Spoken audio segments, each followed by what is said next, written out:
तो बच्चों अभी हम लोग बात करने वाले हैं प्रश्नावली 5.1 का सवाल नंबर 1, जो कि देखिए क्या बोल रहा है, बहुत ध्यान से आपको समझना है। निम्नलिखित स्थितियों में से किन स्थितियों में संबंध संख्याओं की सूची एपी है और क्यों? मतलब ये जो आपको प्रश्न दिया हुआ इसको पढ़ना है और पढ़ के एक सीक्वेंस बताना है, आप बनाना है, आपको श्रेणी बनाना है और श्रेणी को देखना है कि वो एपी है कि नहीं। एपी का मतलब कि वो समांतर श्रेणी है कि नहीं। एपी का मतलब अर्थमेटिक प्रोग्रेशन है कि नहीं। तो चलिए हम लोग पहले सवाल को देखते हैं। प्रत्येक किलोमीटर के बाद का टैक्सी का किराया, जबकि प्रथम किलोमीटर के लिए किराया 15 रुपया है और प्रत्येक अतिरिक्त किलोमीटर के लिए किराया 8 रुपया है। तो ये क्या बोल रहा है कि अगर हम लोग किसी टैक्सी पर बैठते हैं चलने के लिए भैया, तो अगर हम लोग पहला किलोमीटर चलेंगे तो हमको 15 रुपए किराया देना है। अब इसके बाद आप जितना किलोमीटर चलते जाओगे आपको 8-8 रुपए के हिसाब से किराया बढ़ाते चले जाना है।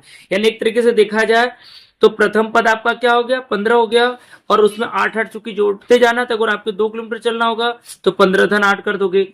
3 किलोमीटर चलना है तो 15 धन 8 गुड़े 2, यानी अगले 2 किलोमीटर के लिए 8 दूना 16 रुपए हो जाएगा और पहले किलोमीटर के लिए 15 रुपए हो जाएगा।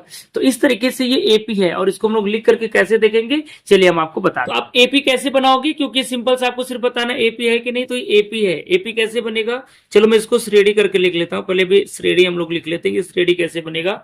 तो देखिए प्रथम पद आपका कितना हो जाएगा, 15 रुपए, क्योंकि पहले किलोमीटर के लिए किराया आपका 15 रुपए है। अब अगले किलोमीटर के लिए अगर आप बात करोगे तो क्या है, 8-8 रुपए के हिसाब से किराया आपका बढ़ रहा है तो कितना हो जाएगा, 15 धन 8 हो जाएगा। फिर अगर अगले किलोमीटर के लिए हम लोग बात करें तो कितना हो जाएगा, 15 धन 8 और गुड़े 2 हो जाएगा। फिर अगले किलोमीटर के लिए बात करेंगे तो 15 धन 8 गुड़े 3 हो जाएगा। इस तरीके से अगर इसको हम लोग थोड़ा सा हल करके लिख लें तो 8 और 5 13, यानी ये 23 हो गया। अब आप देख लेंगे कि 8 जोड़ने पर ये संख्या आपको मिलती जाएगी। 8 दूना 16, 15 में अगर आप 16 जोड़ते हो तो 31 आएगा। आप ये भी समझ सकते हो कि आप इसमें 8 जोड़ लो तभी 31 आ जाएगा। अगली संख्या कौन सी आएगी, 39, और इस तरीके से आपको ये श्रेणी बनता जाएगा। तो यहाँ पर एपी होने के लिए क्या बेटा जरूरी है, आपको अगले पद में से पिछले पद को माइनस करते जाना। अगर हर जगह सार्वंतर सेम आ जाएगा मतलब ये एपी है। तो यहाँ पर सार्वंतर सेम आएगा, आप देख सकते हो। अगर हम लोग A2 में से क्या कर दें, A1 को माइनस कर दें, इसको A1 बोलते हैं, इसको A2, इसको A3, इसको A4, मतलब ये प्रथम पद, द्वितीय पद, तृतीय पद, चतुर्थ पद, इस तरीके से। तो आपको सार्वंतर निकाल लेना है। तो 23 में से अगर आप 15 घटाओगे तो उत्तर 8 आएगा। ऐसे अगर हम लोग तीसरे में से दूसरे को घटा लें तो 31 में से अगर हम 23 घटाएंगे तब भी 8 आएगा। आप देख सकते हो हमेशा 8 ही आएगा। ऐसे चौथे पद में से अगर हम लोग तीसरे पद को घटा लें तो 39 में से आप 31 घटा लो तो सर्वांतर क्या आएगा, 8 आएगा। तो चूंकि हर जगह सर्वांतर क्या है, समान है, इसलिए बोल सकते हैं यह क्या है, एपी है। तो आप क्या लिखोगे, चूंकि सर्वांतर समान है, समान है, अतः यह एपी है। आया समझ में। अब चलिए हम लोग सेकेंड पार्ट के लिए बात कर लेते हैं। अब देखिए सेकेंड पार्ट में बच्चों क्या बोल रहा है, किसी बेलन, जिसको हम लोग सिलेंडर बोल सकते हैं इंग्लिश में, उपस्थित हवा की मात्रा जबकि वायु निकालने वाला पंप प्रत्येक बार बेलन के शेष हवा का 1/4 भाग बाहर निकाल देता है। ये थोड़ा सा अलग है, बहुत ध्यान से आपको समझना है, ठीक है। वीडियो को बिल्कुल भी स्किप नहीं करना, तो ये वाला पार्ट आपको समझ में नहीं आएगा, क्योंकि ये थोड़ा सा और क्वेश्चन की अपेक्षा थोड़ा सा अलग है। वैसे ये एपी नहीं है, अभी आपको समझाएंगे कि एपी क्यों नहीं है।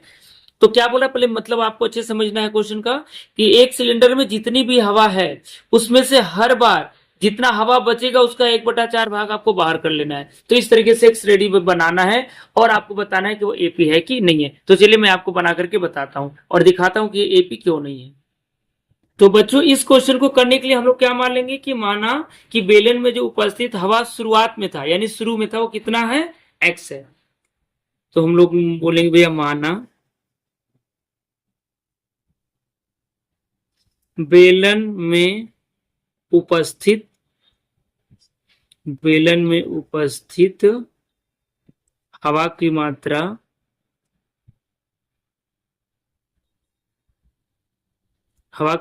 क्या एक्स है। शुरुआत में हम लोग मान लेते हैं कि बेलन में एक्स हवा है, ठीक है बच्चों। अब ध्यान से देखिए, अगर बेलन में शुरुआत में एक्स हवा है तो हर बार कितना हवा निकाला जा रहा है, 1/4। तो अगर 1/4 इसमें हवा निकाल लेते हैं तो अब कितना हवा बचा, ठीक है। यदि एक्स का 1/4 हवा बाहर निकाल दिया जाए, मैं आपको लिख के पूरा दे दे रहा हूं क्योंकि इसी तरीके से आपको बोर्ड के पेपर में लिखना रहता है। हवा बाहर निकाल दिया जाए, निकाल दिया जाए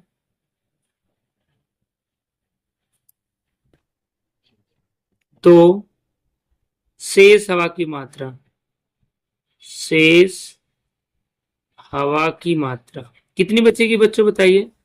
अब ध्यान से देखिए, अभी सिलेंडर में x हवा है और इसमें से जितना हवा है उसी का 1/4, यानी x का ही 1/4 आपको बाहर निकाल देना है। x हवा है और जितना हवा है उसी का 1/4 आपको बाहर निकाल देना है। तो कितनी हवा बचेगी, आप हल कर लीजिए। तो 4 का गुणा कर लेंगे तो ये 4x हो जाएगा और ये ऋण x हो जाएगा और बटा 4 हो जाएगा, यानी 4 में से 1 घटा देंगे कितना बच जाएगा, 3x/4। आप लोग तुमने किसको हल कर लेंगे। तो पता चला कि पहले x हवा था, अब 1/4 बाहर निकालने के बाद कितना हवा बचा, इतना बचा। अब इसी बात को फिर आपको करना है, अब जितना बचा उसका फिर आपको 1/4 निकाल लेना, ठीक है। अगर फिर 1/4 निकाल लिया जाए तो मैं डायरेक्ट आपको लिख के बता दे रहा हूं। तो अब हम लोग क्या करेंगे, 3x/4 में से इसी का 3x/4 का ही 1/4 आपको बाहर निकाल लेना है। जो हवा बचा उसी का 1/4 करके इसमें से आपको बाहर निकाल लेना है। अब देखिए इसको कैसे हल आप करोगे, 3x/4 ऋण 3x/4 चौक को 16। अगर हम लोग लघुत्तम लेके हल करेंगे तो 16 और 4 का लघुत्तम कितना आ जाएगा बच्चों, 16। 4 चौक को 16, 4 तिया 12x। 16 को 16 से भाग दोगे कितनी बार जाएगा, एक बार जाएगा। और एक अगर आप 3 में गुणा करोगे तो ये 3x हो जाएगा। 12 में से 3 घटा देंगे कितना आ जाएगा, 9x/16। मतलब अब हवा कितना बचा, इतना बचा। अब देखिए शुरुआत में हवा हमने माना भैया x है, एक बार निकालने के बाद इतना बचा, दूसरी बार निकालने के बाद इतना बचा। तो चूंकि ये एपी नहीं है तो हम लोग और आगे नहीं निकालेंगे, ठीक है। तो हम लोग क्या करेंगे, अब यहाँ पर सारवांतर निकाल के देख लेते हैं। तो आपको जो अभी मैं निकाला, तो a1 का मान देखिए हमने x माना हुआ था, a2 का मान देखिए हमने निकाला कितना बचा था, 3x/4। और a3 अभी हमने निकाला, इसका मान कितना है, 9x/16। तो एपी का, या आप बोल सकते हो श्रेणी का 3 पद हमको मिल गया। अब सारवांतर चेक करना है क्योंकि वही कंफर्म करेगा कि ये एपी है कि नहीं है। तो हम लोग a2 में से a1 को बाहर कर लेते हैं, मतलब घटा लेते हैं। 3x/4 में से x घटा लीजिए तो ये कितना बचेगा, 3x। और ये देखो तिर्यक गुणा कर ले रहा हूं मैं, डायरेक्ट लघुत्तम लेने के बजाय मैं डायरेक्ट इसको कर रहा हूं। तो ये 4x/4, तो 3x में से 4x घटा दोगे तो 3x/4 बचा, ठीक। अब तीसरे में से दूसरे को घटाते हैं क्योंकि यही तरीका होता है एपी चेक करने का। आपका ये 9x/16 a3 है और a2 का मान कितना है आपका, 3x/4। फिर यहाँ पर भी आप लघुत्तम लोगे तो वैसे ही आपको काम करना है। लघुत्तम 16 हो जाएगा, ये हो जाएगा 9x। 4 चौक को 16, 4 दिया 12x। भाई 16 को 4 से भाग दोगे, 4 चौक को 16, 4 बढ़ गया, 4 दिया 12x। 12 में से 9 घटाओगे तो ऋण 3x/16 आ गया। अब क्या ये दोनों समान है, इसका मतलब सारवांतर यहाँ पर समान नहीं है। और जब सारवांतर समान नहीं होता तो ये एपी नहीं होता है, क्योंकि एपी सारवांतर से ही पता चलता है। तो क्या लिखोगे, चूंकि सारवांतर समान नहीं है, समान नहीं है, अतः यह एपी नहीं है। यानी संबंध जो श्रेणी बनेगा वो एपी नहीं है। आप ऐसे भी लिख सकते हो जिस तरीके से क्वेश्चन आपको पूछ रहा है। तो हम आशा करते हैं कि आपको मेरा ये वीडियो पसंद आया होगा। अगर वीडियो पसंद आया हो तो वीडियो को लाइक करना आपको नहीं भूलना है। अगर आप पहली बार हमारे चैनल पर विजिट करें तो चैनल को भी सब्सक्राइब कर लीजिए। नेक्स्ट वीडियो में नए क्वेश्चन यानी जस्ट इसके आगे वाले क्वेश्चन के साथ मिलेंगे। तब तक के लिए थैंक यू सो मच।